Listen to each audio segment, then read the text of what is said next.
TV देख रहे हैं आप, मैं हूं स्नेहलता। बड़ी खबर से शुरुआत करते हैं। स्वामी प्रसाद मौर्य के बयान से अखिलेश यादव नाराज बताए जा रहे हैं। सूत्रों के मुताबिक आज इसे लेकर के वो प्रेस कॉन्फ्रेंस कर सकते हैं। इसके साथ ही मौर्य को लेकर के कड़ा फैसला भी ले सकते हैं। दरअसल स्वामी प्रसाद मौर्य रामचरितमानस पर बयान देते हैं और अब इस बयान पर भाजपा के साथ खुद पार्टी के नेता भी निशाने पर हैं। जहां अखिलेश के अलावा पार्टी के कई ऐसे विधायक हैं जो मौर्य के इस बयान से खुद को अलग रख रहे हैं। कई विधायकों ने फोन पर अखिलेश यादव से बात भी की है। तो ये पूरा मामला इतने आसानी से शांत होने वाला नहीं है। अखिलेश यादव नाराज बताए जा रहे हैं और आज का दिन अहम इसलिए बताया जा रहा है क्योंकि समझिए आप, अखिलेश का मंथन होगा एक्शन, ये सवाल सबके सामने है। सबसे पहली चीज, सपा नेताओं की अगर बात करें तो वो स्वामी पर मंथन करने वाले हैं। दूसरी चीज, जो डैमेज हुआ है उसे लेकर कैसे कंट्रोल किया जाए, इस पर रणनीति बनेगी। तीसरी, स्वामी के बयान से जिस तरीके का तूफान मचा है उस पर सफाई भी मांगी जाएगी। और इसके आगे स्वामी प्रसाद मौर्य को हिदायत दिया जा सकता है, उन्हें हिदायत देंगे या फिर कड़ा और बड़ा कठोर फैसला भी ले सकते हैं, ये भी सूत्रों से पता चल रहा है। लेकिन रामचरितमानस पर ऐसा बयान क्या था स्वामी का? देखिए, रामचरितमानस में आपत्तिजनक अंश का वो जिक्र करते हैं और क्या कहते हैं स्वामी? कहते हैं कि रामचरितमानस में जाति सूचक शब्दों का इस्तेमाल है, इस किताब में दलितों पिछड़ों का अपमान है। ये सब कुछ बयान का हिस्सा है जो स्वामी प्रसाद मौर्य ने अपने बयान में कहा। रामचरितमानस में महिलाओं का अपमान हुआ है, रामचरितमानस में कुछ अंश पर आपत्ति है, रामचरितमानस से विवादित अंश हटा लिए जाएं, वो भी अपने इस बयान में कहते नजर आए थे। तुलसीदास जी ने अपनी खुशी के लिए ये लिखा है, रामचरितमानस पर पाबंदी लगाई जाए, करोड़ों लोग रामचरितमानस को नहीं पढ़ते हैं, रामचरितमानस में बकवास है। तो ये इनकी बातें थी, इनका बयान था और इस बयान पर घमासान है। और कुल मिलाकर के स्वामी प्रसाद मौर्य के इस बयान पर क्या होगा एक्शन, ये देखना होगा क्योंकि हलचल बहुत तेज है। खुद अखिलेश यादव नाराज बताए जा रहे हैं। बयान को लेकर के किस तरीके से उनका निजी बयान है बताया जा रहा है, पार्टी किनारा कर रही है, लेकिन कुल मिलाकर के एक्शन की डिमांड जो है वो बीजेपी खेमे से भी आ रही है, तमाम जगहों से आ रही है। कितनी हलचल है ये समझने के लिए सीधा रुख करते हैं ब्यूरो चीफ वीरेश पांडे का, जो जुड़ चुके हैं। सीधा रुख करेंगे वीरेश का। वीरेश, जिस तरीके से आज के दिन की बात करें, इस पूरे बयान पर घमासान मचा है, किस तरीके की पॉलिटिकल उठापटक रहने वाली है? देखिए, आज के दिन से पहले हम कल के दिन की बात कर लें। कल अखिलेश यादव उत्तराखंड से जब शाम को आए तो उन्होंने पार्टी के कुछ जिम्मेदार लोगों से और विधायकों से मुलाकात की। उनकी मुलाकात उनके घर पर हुई, विक्रमादित्य मार्ग पर, और पार्टी के जो नाराज विधायक थे मिलकर अखिलेश यादव से स्वामी प्रसाद मौर्य के प्रति अपने असंतोष, पार्टी को हो रहे नुकसान और पार्टी का 2024 में क्या गति और दुर्गति हो सकती है, इस मामले को लेकर इसका भान उन्होंने राष्ट्रीय अध्यक्ष अखिलेश यादव को कराया। अखिलेश यादव ने उन विधायकों को, उन पदाधिकारियों को आश्वासन दिया कि इस पूरे मामले पर मैं काफी गंभीर हूं, खुद मैं असहज हूं, असंतुष्ट हूं, नाराज हूं और परेशान हूं स्वामी प्रसाद मौर्य के इस बड़बोलेपन के बयान से, और निश्चित रूप से इससे पार्टी को क्षति हुई है। पार्टी के अंदर इस बात को लेकर मंथन चल रहा है। और रही बात आज, तो आज इस पूरे मामले पर अखिलेश यादव का वक्तव्य आ सकता है और आज पार्टी के बैठक करेंगे, पार्टी के दफ्तर में अखिलेश यादव जाएंगे, बैठेंगे, मिलेंगे और पार्टी के कुछ जिम्मेदार पदाधिकारियों से आज उनकी दूसरे राउंड की भी बैठक होगी। और बहुत सारे ऐसे 2 दर्जन से ज्यादा विधायकों ने जब वो उत्तराखंड में थे उनको टेलीफोनिक वार्ता के जरिए अपनी जो नाराजगी थी उसे जाहिर उन्होंने किया और आज वो अखिलेश यादव से मिलकर अपनी नाराजगी को जाहिर करेंगे। और स्वामी प्रसाद मौर्य का लगातार पार्टी में शामिल होने के बाद से जो बयान रहा है, पार्टी की जो खराब छवि बनी है, पार्टी को जो परेशानियों का सामना करना पड़ रहा है, इसलिए वो मिलकर राष्ट्रीय अध्यक्ष से कहेंगे कि इस पूरे मामले पर अब आपको पटाक्षेप करना चाहिए, आपको कड़ा एक्शन लेना चाहिए, कठोर कार्रवाई करनी चाहिए। खुद इस पूरे मामले में जो सोर्सेज से खबर है कि अखिलेश यादव काफी गंभीर है, क्योंकि उन्हें इस बात का पता है कि रामचरितमानस को लेकर काफी विवाद बढ़ गया है और बहुत सारे ऐसे वोटर्स हैं। देखिए, आप बात करिए अखिलेश यादव की, शिवपाल यादव की, तो वो खुद कह रहे हैं कि आप देखिए कि वो बांके बिहारी का दर्शन करने मैनपुरी के चुनाव से पहले चले जाते हैं। रिजल्ट निकलने के बाद बाके बिहारी का दर्शन करते हैं और उनके चचा शिवपाल यादव, जो इस समय पार्टी के मुख्य स्तंभकार बन चुके हैं, वो अयोध्या से अपनी प्रसपा की रैली शुरू करते हैं। और जहां तक जिस समाजवाद की बात होती है, उस समाजवाद के राम मनोहर लोहिया के पहले नाम में राम है और वो राम की तमाम तरह की बातों को उन्होंने उल्लेखित अपनी किताबों में किया है। और ऐसे में समाजवाद के पुरोधा से लेकर खुद मुलायम सिंह यादव और जो एक प्रतीकों की राजनीति चलती है इस देश में, उसके प्रति खुद गंभीर, अब आप देखिए कि पूजा करते हुए तस्वीरें अखिलेश यादव, डिंपल यादव की भी आती हैं। एक सॉफ्ट हिंदुत्व इस देश में चल रहा है, चाहे वो राहुल गांधी हो, प्रियंका गांधी हो। तो जिस तरीके से बातें हुई हैं, और एक महत्वपूर्ण आपको जानकारी दे दूं, दर्शकों को इस बात की जानकारी दे दूं कि मुस्लिम धर्मगुरु, जी हां, मुस्लिम धर्मगुरु जो समाजवादी पार्टी से बहुत ताल्लुक रखते हैं, उनकी बड़ी आस्था है मुलायम सिंह के जमाने से, उन्होंने भी फोन करके, जी हां, मुस्लिम धर्मगुरुओं ने भी अखिलेश यादव को फोन किया है और स्वामी प्रसाद मौर्य के इस बयान पर अपनी नाराजगी और नाखुशी जाहिर की है। क्योंकि मुस्लिम धर्मगुरुओं से, सोर्सेस से मुझे जानकारी है कि जो महत्वपूर्ण मुस्लिम धर्मगुरु हैं और लखनऊ में रहते हैं, उन्होंने अखिलेश यादव से कहा है कि इससे सामाजिक भेदभाव बढ़ेगा और पार्टी को गहरा नुकसान उठाना पड़ेगा। क्योंकि जब गोली चला था, याद करिए अयोध्या में, उसका खामियाजा मुलायम सिंह यादव और समाजवादी पार्टी को भुगतना पड़ा था और आज तक भुगतना पड़ता है और आज तक उन्हें सफाई देनी पड़ती है। ऐसे में रामचरितमानस का बिठे बैठे बिठाए समाजवादी पार्टी के एमएलसी, बिल्कुल, और अब देखना होगा कि पार्टी का एग्जैक्ट स्टैंड क्या है और किस तरीके का एक्शन लिया जाता है। इसके लिए आज का इंतजार करना होगा। वीरेश, शुक्रिया तमाम जानकारी के लिए। चलिए आगे बढ़ेंगे, बात करेंगे। मायावती ने 18 मंडल के लिए प्लान ग्राउंड जीरो तैयार किया है। 2024 के चुनावी समर से पहले बसपा सुप्रीमो मायावती की फिर से पार्टी की मेकओवर की तैयारी चल रही है। जहां एक तरफ बसपा प्रमुख मायावती की तरफ से गांव चले अभियान की शुरुआत हुई है, जिसकी जिम्मेदारी अध्यक्ष विश्वनाथ पाल को दी गई है। बसपा का गांव चलो अभियान आज कुशीनगर देवरिया में होगा। इसका मकसद एक बार फिर से बसपा गांव में अपने वोटर्स को एकजुट करना चाहती है। डिटेल्स क्या है गांव चलो अभियान की, समझिए। पार्टी की मजबूती पर जोर दिया जा रहा है। 2024 में जनता से संवाद को फोकस किया जा रहा है। दलित युवाओं पर फोकस करने की बात सामने आ रही है। युवाओं को जोड़ने पर जोर दिया जा रहा है। मुस्लिम पिछड़ों की बात करें, उन्हें तरजीह दी जा रही है। 2024 के लिए टारगेट तय किया जा रहा है। कार्यकर्ता बनाने का जो लक्ष्य है वो भी पाना है और खोया हुआ जनाधार को वापस लाना है। ये सब मजबूत विकल्प के तौर पर किस तरीके से बसपा को पेश करना है, यही कवायद है। और 2024 में प्रदर्शन अच्छा करना है, उससे पहले निकाय चुनाव में जीत हासिल करनी है। ये तमाम पॉइंट्स है और इसी की वजह से गांव चलो अभियान की शुरुआत हो रही है। बसपा नए सिरे से, नए रणनीति में कह सकते हैं कि गांव तक जाने की कोशिश करेगी और उसका मकसद क्या है ये साफ हो चुका है। 24 से पहले निकाय चुनाव और कुल मिलाकर के जो खोया हुआ जनाधार कहा जा रहा है वो गांव में ढूंढने की कोशिश होगी। युवाओं को टारगेट करना है, युवाओं पे फोकस करना है और जो अपने कोर वोटर रहे हैं उन्हें जगाना है, उन्हें साथ ले आना है। तो कुल मिलाकर के 24 से पहले बसपा की रणनीति कहीं ना कहीं ग्राउंड पर दिखाई दे रही है, जो कि अब तक आरोप लगता रहा है कि सिर्फ ट्विटर पर दिखाई देते हैं। आइए चलिए हमारे सहयोगी शैलेश का रुख करते हैं, उनके पास इनसाइड अपडेट है। आखिरकार बीएसपी कार्यालय में किस तरीके की तैयारी है, किस तरीके की हलचल है, दिखाएंगे भी, बताएंगे शैलेश।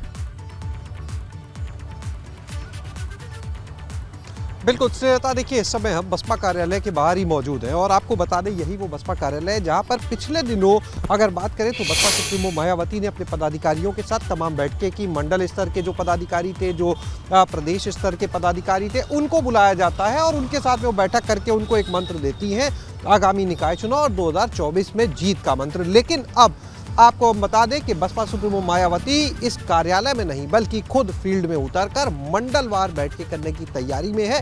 इसको लेकर पार्टी के जो नेता है उन्होंने खाका भी खींच लिया है। ये माना जा रहा है कि फरवरी के पहले हफ्ते से इस तरह के बसपा प्रमुख मायावती के जो दौरे हैं उनकी शुरुआत हो सकती है। 18 मंडल है देखिए उत्तर प्रदेश में।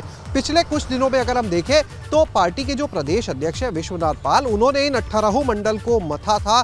उन्होंने 23 दिसंबर से लेकर और इसी महीने तक आपको बात करें तो 18 जो मंडल थे उन सब में अपने दौरे पूरे किए और उसके बाद अब गांव की तरफ रुख कर लिया है। जो गांव में सेक्टर स्तर पर जो बैठकें हो रही है वहां जा रहे हैं विश्वनाथ पाल।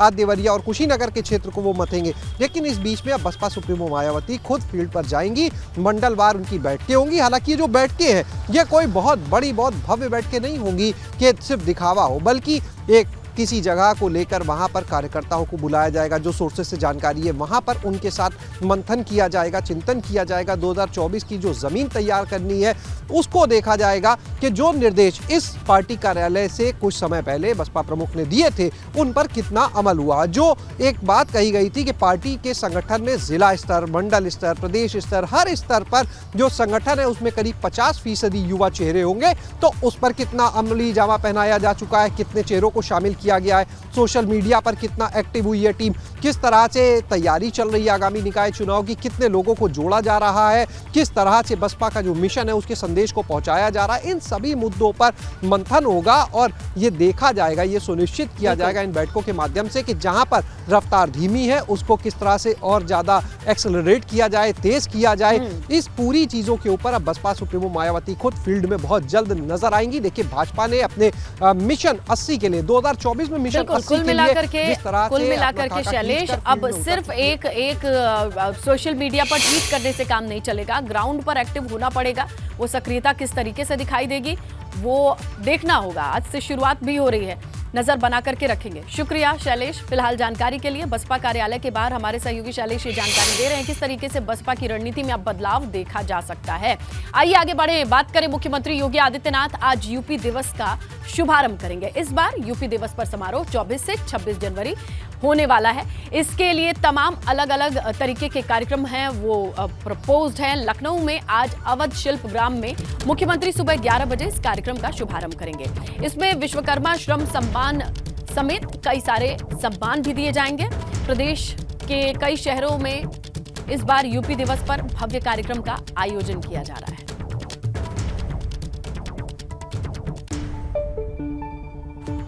योगी का मिशन उत्तम प्रदेश कहा जा रहा है। क्यों? क्योंकि उत्तर प्रदेश का 73वां स्थापना दिवस है ये, और सीएम योगी स्थापना दिवस कार्यक्रम की शुरुआत करने वाले हैं। आज से 26 जनवरी तक स्थापना दिवस का ये कार्यक्रम चलेगा। 24 जनवरी 1950 को उत्तर प्रदेश नाम मिला था, पहचान मिली थी। उत्तर प्रदेश की स्थापना दिवस पर कई योजनाओं की शुरुआत होनी है। अवध शिल्प ग्राम में कार्यक्रम रखा गया है, वहां पर आयोजित है। यूपी के स्थापना दिवस पर रोड शो, संगोष्ठी भी होगा, ये भी खबर है। उद्यमी सम्मेलन और रोजगार पर आधारित संगोष्ठी का भी आयोजन किया गया है। यानी कुल मिलाकर के अवध शिल्प ग्राम में आज से जो कार्यक्रम होने वाले हैं उसमें उसकी रूपरेखा बिल्कुल तैयार है, तैयारियां खत्म हो चुकी हैं और अब 11 बजे ऑफिशियली इनॉग्रेट कर दिया जाएगा। और यूपी दिवस पर सीएम योगी ने ट्वीट करके बधाई दी है। उन्होंने लिखा है, आध्यात्मिकता व आधुनिकता की संगम स्थली, अंत्योदय के साथ सुरक्षा व समृद्धि के स्वप्न को साकार करती क्रांति धरा उत्तर प्रदेश के सभी निवासियों को उत्तर प्रदेश की हार्दिक बधाई। आइए आदरणीय प्रधानमंत्री जी के मार्गदर्शन में अपने प्रदेश को आत्मनिर्भर प्रदेश बनाने हेतु संकल्पित हो। तो यूपी का 73वां जन्मदिन भी कह सकते हैं और इस मौके पर मुख्यमंत्री योगी आदित्यनाथ ने ट्वीट किया है। इसके अलावा आपको बताएं, राष्ट्रपति द्रौपदी मुर्मू ने भी यूपी दिवस पर बधाई दी है। उत्तर प्रदेश दिवस पर राज्य के निवासियों को मेरी हार्दिक शुभकामनाएं, ये लिखा है। सर्वाधिक जनसंख्या वाला यह राज्य संस्कृति, साहित्य, कला और राजनीति, सामाजिक परिवर्तन के लिए आदर्श प्रस्तुत करता रहा है। मैं उत्तर प्रदेश के प्रतिभाशाली और परिश्रमी निवासियों के स्वर्णिम भविष्य की मंगल कामना करती हूँ। तो राष्ट्रपति की ओर से भी ये ट्वीट किया गया है, जहां आप देखिए उत्तर प्रदेश के निवासियों को उत्तर प्रदेश दिवस की शुभकामना दी है राष्ट्रपति ने भी। 73वां उत्तर प्रदेश दिवस प्रदेशवासियों के लिए शुभकामना देती नजर आ रही हैं द्रौपदी मुर्मू राष्ट्रपति। यूपी दिवस आज लखनऊ में सीएम योगी करेंगे कार्यक्रमों की शुरुआत। इस बार 26 जनवरी तक चलेंगे कार्यक्रम। गाजियाबाद में अतिक्रमण पर चालान काटने गई पुलिस पर भड़के बीजेपी पार्षद, पुलिस कर्मियों को धमकाते हुए वीडियो वायरल। कानपुर में नशे में धुत सड़क पर पड़ा रहा सिपाही, कोतवाली क्षेत्र के सरैया घाट चौराहे का मामला, सोशल मीडिया पर वीडियो वायरल। कानपुर के जूही राखी मंडी के पास खड़े लोडर में लगी आग, स्थानीय लोगों ने आग पर काबू पाने की कोशिश की, आग की वजह का नहीं चल सका पता।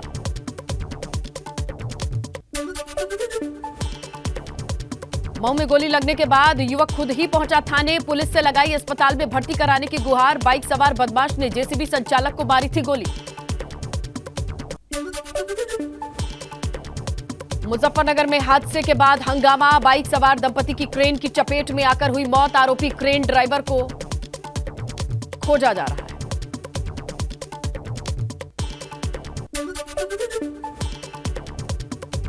मऊ में पत्रकार के साथ अस्पताल की इमरजेंसी में बदसलूकी का मामला, सीएमएस ने सीसीटीवी फुटेज जारी किया, डॉक्टर ने पत्रकार के खिलाफ दर्ज कराया केस।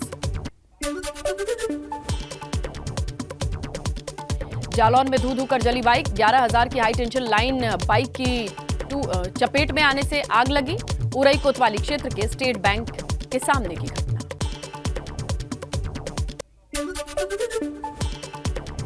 अमरोहा में दवा की दुकान में घुसकर शातिराना अंदाज में चोरी, 30,000 रुपए और मोबाइल चोरी करता हुआ फरार, मौके पर पहुंची पुलिस की टीम शातिर चोर की तलाश में जुटी। बांदा में तेज रफ्तार ऑटो मोटरसाइकिल की आमने सामने की टक्कर, एक शख्स की मौके पर मौत, 7 लोग गंभीर रूप से घायल, गिरवा के पैगंबरपुर की घटना।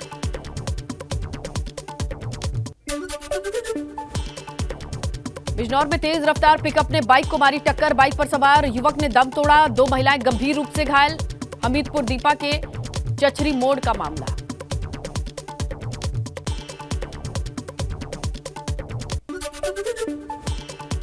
मेरठ में एसटीएफ ने पकड़ी अवैध पिस्टल की फैक्ट्री, लिसाड़ी गेट इलाके में मारा छापा, एक आरोपी को गिरफ्तार किया।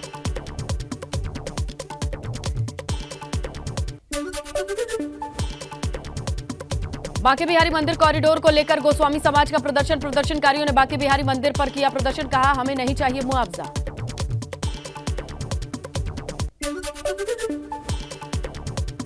बलिया में इन दिनों फाइलेरिया का कहर, लगभग 1700 लोग फाइलेरिया की चपेट में आए, स्वास्थ्य विभाग 10 से 27 फरवरी तक चलाएगा विशेष अभियान।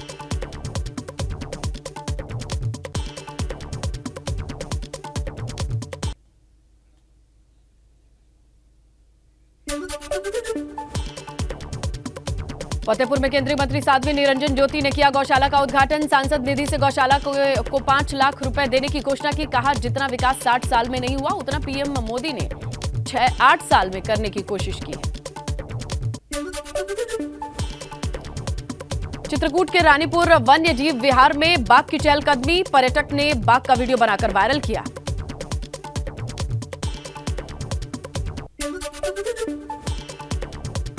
आगरा में तेज बारिश के साथ ओले गिरे, मौसम विभाग के मुताबिक आगरा में एक बार फिर से ठंड के साथ शीतलहर पड़ सकती है। हापुड़ में बाबूगढ़ थाना पुलिस और बदमाश के बीच मुठभेड़, शोएब नाम का बदमाश गोली लगने से घायल, एक बाइक तमंचा बरामद।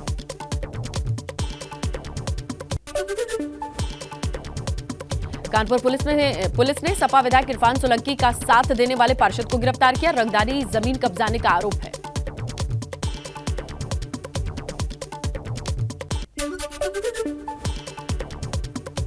मुरादाबाद में यूट्यूबर फैजान की बड़ी मुश्किल, एनएच पर रील बनाने के मामले में कार्रवाई की तैयारी में पुलिस।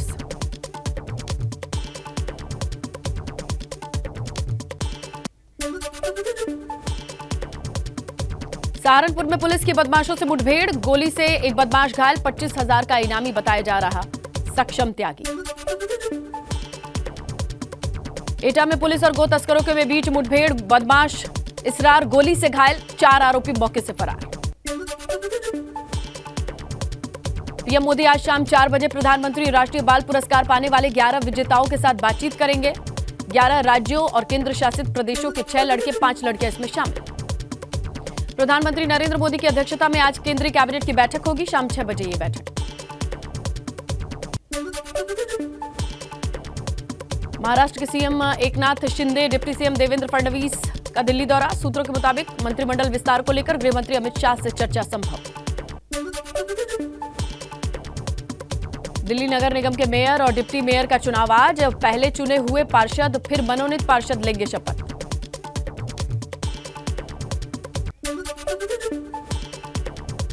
भारत जोड़ो यात्रा में राहुल गांधी आज जम्मू से उधमपुर तक करेंगे सफर तय। दोपहर 1 बजे झज्जर कोटली में प्रेस कॉन्फ्रेंस करेंगे। प्रेस कॉन्फ्रेंस के बाद उधमपुर से रामपुर जाएंगे राहुल गांधी।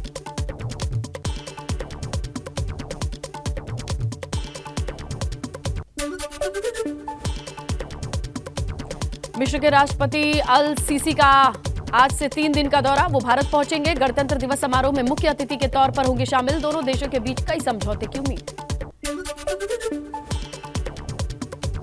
गणतंत्र दिवस पर हाई अलर्ट पर प्रशासन। दिल्ली में 15 फरवरी तक ड्रोन उड़ाने पर प्रतिबंध। इस बार खास होगा गणतंत्र दिवस। आर्मी परेड में दिखेगा मेक इन इंडिया का दम।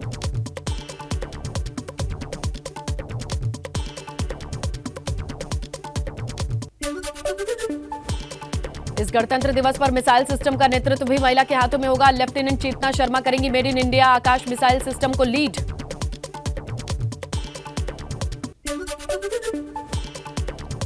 रिपब्लिक डे पर दिखेगा महिलाओं का दम। आर्मी की डेयर डेविल टीम का नेतृत्व करेंगी लेफ्टिनेंट डिंपल भाटी। पिछले 1 साल से ले रही हैं टीम के साथ ट्रेनिंग।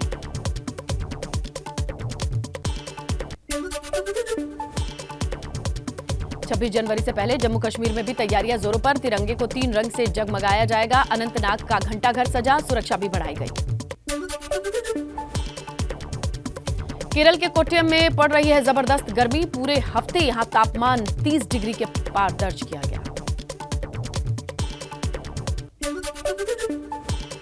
जोशीमठ आपदा को लेकर सीएम धामी की अध्यक्षता में होगी अहम बैठक। सचिवालय में होने वाली अधिकारियों के साथ ये बैठक होगी। हालात पर चर्चा होगा। 12 बजे ये मीटिंग होगी। जोशीमठ में असुरक्षित घरों को तोड़ने का काम जारी। आपदा प्रभावित लोगों को अपने आशियाने को उजड़ता देख लोग हुए भावुक। जोशीमठ में एक और जगह आई दरार। जमीन धंसने के चलते खतरे में पीडब्ल्यूडी भवन। लोक निर्माण विभाग के निरीक्षण भवन के पास ये दरार आई। जोशीमठ में बदला मौसम का मिजाज। आसमान पर छाए घने बादल। उच्च हिमालयी क्षेत्र में बर्फबारी और बारिश की आशंका। रुड़की में युवक की गड्ढे में फंसने से मौत। नेपाल का रहने वाला था युवक। रुड़की में करता था मजदूरी।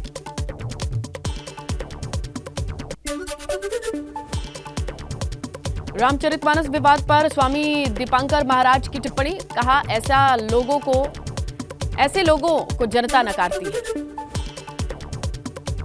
जोशीमठ में व्यापारियों का गुस्सा फूटा। शासन प्रशासन के खिलाफ जमकर नारेबाजी की। हेलंग मारवाड़ी बाईपास का निर्माण कार्य बंद कराने की मांग की। पटवारी भर्ती पेपर लीक कांड में एसआईटी की ताबड़तोड़ कार्रवाई। अब तक 10 आरोपियों की गिरफ्तारी। पकड़े गए 2 आरोपी। 4 दिन की पुलिस रिमांड पर। रुड़की के भाजपा जिलाध्यक्ष शोभाराम प्रजापति पर जमीन कब्जाने का लगा आरोप। एक महिला ने आरोप लगाया। भाकयू लठैत के कार्यकर्ताओं के साथ ज्वाइंट मजिस्ट्रेट कार्यालय पर महिला ने धरना दिया। देहरादून में युवक एक युवती ने जहर का इंजेक्शन लगाकर आत्महत्या की। मामला प्रेम प्रसंग से जुड़ा बताया जा रहा है। युवक ने इंजेक्शन लेने से पहले स्टेटस पर लिखा बाय बाय सबको।